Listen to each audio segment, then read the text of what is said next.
Aujourd'hui, vous êtes probablement beaucoup de parents. Il y a eu beaucoup de contenu. Voilà ce qu'on avait envie de vous laisser comme message clé. C'est très très long d'éduquer un enfant. Ça prend beaucoup de temps. Et là, nous, on est sur l'échelle du 2 ans et demi, 6 ans. C'est des 3 ans et demi, c'est très long, 3 ans et demi. Je crois que patience et confiance, ce sont des choses, voilà, c'est un mantra qu'il faut se dire, parce que parfois on doute quand on est parent, et c'est légitime de douter. Mais n'oubliez pas ça, patience et confiance. Maria Montessori avait une confiance absolue en l'enfant. Vous pouvez avoir confiance absolue en votre enfant, avec la patience. C'est très très dur d'être patient. Mais je crois que c'est la plus grande vertu des parents. Quand on arrive parent, il faut être prêt. Il faut être prêt à la patience, quoi. Il faut apprendre à observer. Alors ça, amusez-vous. C'est un petit cadeau que vous pouvez vous faire ce week-end. 3 secondes, on s'arrête. Votre enfant est en train de faire quelque chose. Vous vous arrêtez. Vous mettez un tout petit peu en retrait. Et vous observez le comportement. Vous observez le langage. Vous observez les interactions avec les frères et sœurs. Vous observez le comportement quand arrive un élément, quand la cloche sonne, je ne sais pas. Quand quelque chose... Vous ne faites rien. Vous observez. Et là, votre enfant est en train de vous parler. Vous allez peut-être le voir avec un autre regard.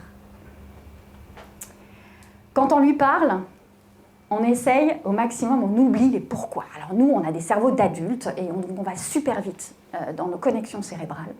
Et on aime bien comprendre le pourquoi du comment. On aime bien. Ça nous alimente nos schémas neuronaux, probablement.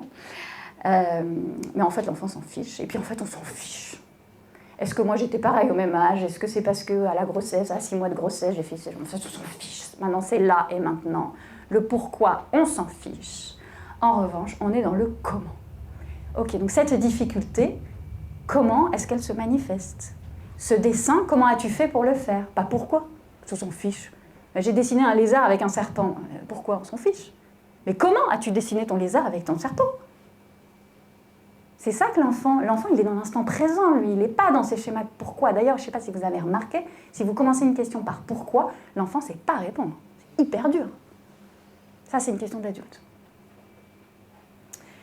On soutient et on encourage. Donc ça, le décalogue de Maria Montessori. Voilà, je suis toujours le petit soutien dont tu as besoin parce que je crois en toi.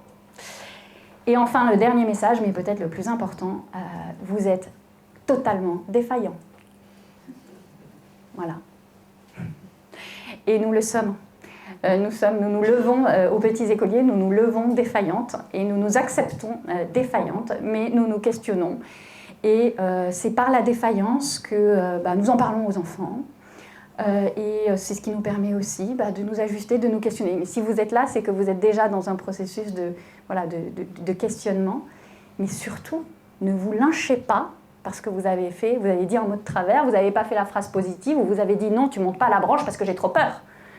Géraldine avait dit qu'il fallait le faire, non. Donc, si vous ne le sentez pas, vous ne le faites pas, et vous vous acceptez, vous vous faites ce petit cadeau. Les enfants, ils ont besoin de vous voir vous tromper et de vous voir défaillant.